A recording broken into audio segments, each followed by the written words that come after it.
Então, ainda de pé, nós temos a leitura do dia deste domingo, o Evangelho de Lucas, capítulo 3, os versículos de 1 a 6. Lucas 3, de 1 a 6. Eu farei a leitura, os irmãos e irmãs podem acompanhar.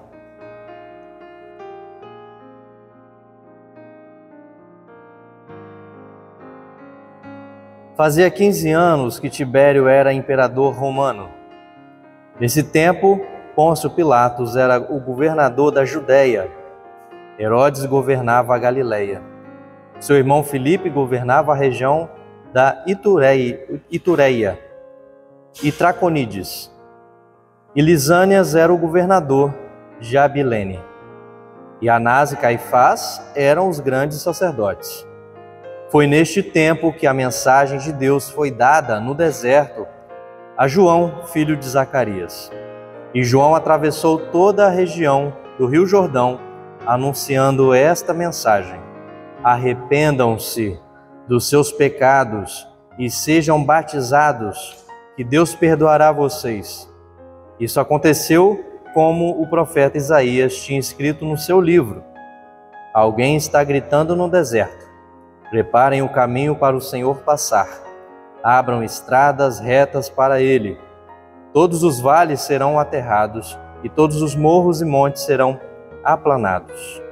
Os caminhos tortos serão endireitados e as estradas esburacadas serão consertadas. E todos verão a salvação que Deus dá. Amém. E o título do nosso desafio da mensagem é a musculatura profética de João Batista segundo Lucas. E para isso, que a graça de Deus, nosso Pai, esteja conosco, nos ajudando nessa tarefa. Então, para entendermos bem a importância do ano C, que nós iniciamos no último domingo, onde o Evangelho segundo Lucas é predominante, ou seja, nós teremos durante esse próximo ano litúrgico a predominância do Evangelho de Lucas. Apesar de ter boa parte de suas fontes comuns a Mateus e Marcos, ele é original e inédito, pois os acontecimentos citados no Evangelho e nos Atos dos Apóstolos são de conhecimento público, digamos, noticiados em todo o mundo romano.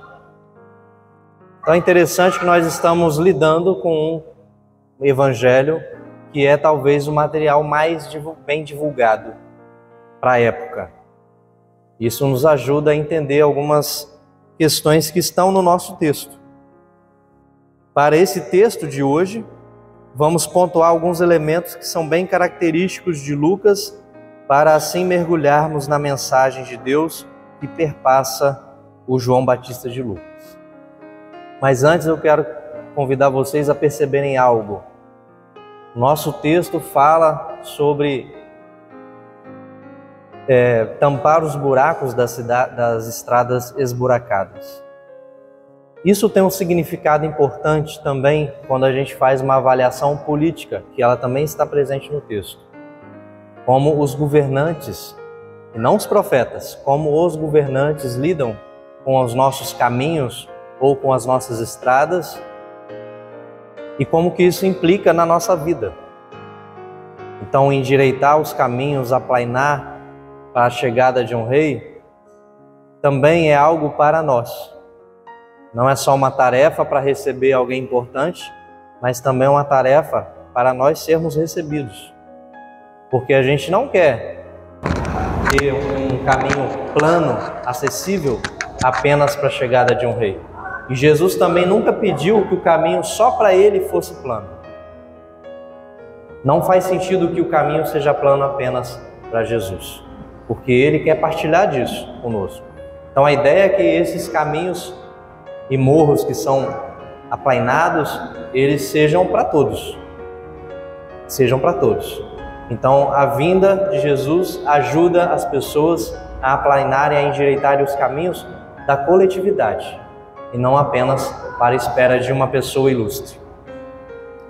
Então, os pontos que nós queremos colocar hoje aqui, que são característicos de Lucas, o primeiro é, e a gente vai ver isso no versículo 1, por qual motivo Lucas registra os governantes daquele tempo? Lucas começa registrando os governantes. Séculos antes, as datas eram marcadas a partir das estações do ano, as fases da lua e o rei que reinava. Hoje nós temos um calendário simplificado, acessível, e a gente não precisa de nenhum tipo de parâmetro para confirmar que data é hoje. Todo mundo consegue confirmar isso rapidamente, ou pela memória, ou pelo celular, ou por algum outro modo de observar a data. Mas naquele tempo eles registravam pela estação do ano, pela lua e pelo rei que reinava. A monarquia chega ao fim com o exílio babilônico, e após esse tempo, restou para a literatura hebraica contar com soberanos estrangeiros, tão somente para o fim de datação. Então a gente vê que Lucas, assim como outros escritores daquele tempo, eles não usam mais reis de Israel para datação. As datas agora são usadas a partir do reinado de reis estrangeiros ou de invasores. Isso é interessante porque dá a noção exata de que tempo é esse que Lucas escreve e que tempo é aquele a respeito de quando Jesus está vindo que Lucas registra. O segundo ponto, no versículo 2, porque Lucas fala que eram 2 sumos sacerdotes ao invés de um. Vocês sabem que normalmente havia um sumo sacerdote. Quando aquele morria ou era substituído, outro estava no lugar. Nunca 2 sumos sacerdotes estariam liderando a religião em Israel. Então é interessante que Lucas coloca 2 sumos sacerdotes. E por que isso? Anás exerceu o sacerdócio de 6 do ano 6º até o ano 15º depois de Cristo, e Caifás de 18 a 36 depois de Cristo. São 2 períodos. Portanto, apenas Caifás estava presente quando Jesus começa seu ministério. Mas o outro estava presente em um outro momento importante. Caifás foi contemporâneo da trajetória ministerial de Jesus, mas Lucas está interessado nesta denúncia.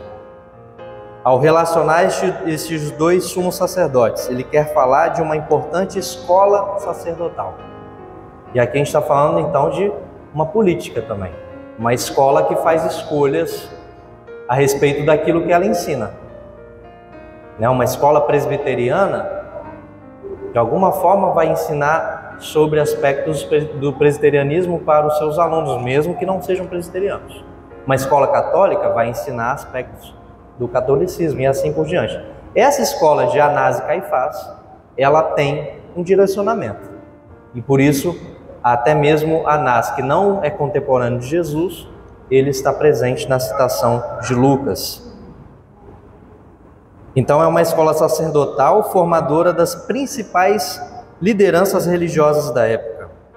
Então, quando a gente fala de principais lideranças, a gente quer dizer aquelas que tomam decisões que impactam no povo, que impactam na forma como as pessoas se relacionam com a religião.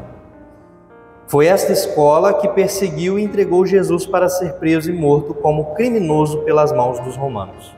Ou seja, haviam outras escolas que não concordavam com essa ideia de perseguir Jesus. Certamente, outros grupos tinham outras linhas de pensamento, outras linhas de ensino e de educar. E aqui então nós temos a escola que, por princípio, perseguia quem era contra os seus princípios. Qualquer figura que aparecesse tornando vulnerável o domínio que essa escola tinha no poder, nas decisões religiosas, seria perseguido. É isso que Lucas está denunciando quando cita Anás e também Caifás. Com estes 2 versículos, Lucas dá ares históricos às informações da tradição oral. E o que é apurável, que nós podemos apurar, é mais fácil de aceitar. Então é interessante que Lucas começa trazendo essas informações onde você localiza o tempo, o período, quem eram os governantes, quem liderava a religião, para mostrar exatamente o que implicava o que viria na narrativa de João Batista. Agora, esse João Batista começa a ganhar musculatura profética. O profeta João Batista começa a fazer sentido, porque ele está enfrentando, ele não está simplesmente gritando no deserto e trazendo pessoas para serem batizadas. Ele não está fazendo só isso. João Batista não está fazendo apenas algo que a gente pode imaginar, chamando pessoas para uma praiazinha de um rio e convidando elas a se arrependerem. Ele está enfrentando o sistema. Ele está enfrentando um sistema cruel religioso, ele está enfrentando um sistema cruel onde os romanos dominam também todos os sistemas da vida dos israelitas. Então é interessante que essa musculatura que João Batista vai ganhando, ela só vai sendo vista à medida que a gente conhece aquele momento histórico, as forças que estão contra a caminhada de Jesus e seu ministério. Então João Batista, como profeta vocacionado, é uma tônica que em Marcos e Mateus, que nem Marcos nem Mateus dão quando falam do Batista. Enquanto Marcos e Mateus trabalham as ações do profeta, Lucas destaca a ação de Deus. Isso é muito interessante. E Lucas traz aqui a figura de Deus, uma voz que não é a voz do profeta João Batista, mas a voz de Deus. A palavra de Deus é dirigida a João. Assim, Lucas procura trazer à tona o protagonismo da iniciativa de Deus que age na história humana por meio da sua palavra.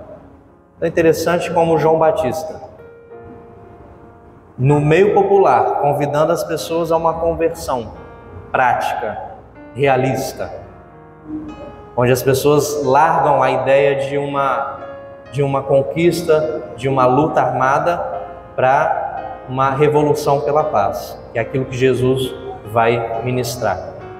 João Batista então está aqui também formando pessoas para também profetizarem, mas elas não profetizam a partir do que elas apenas entendem, elas profetizam a partir do que Jesus vai falar, que é a própria voz de Deus.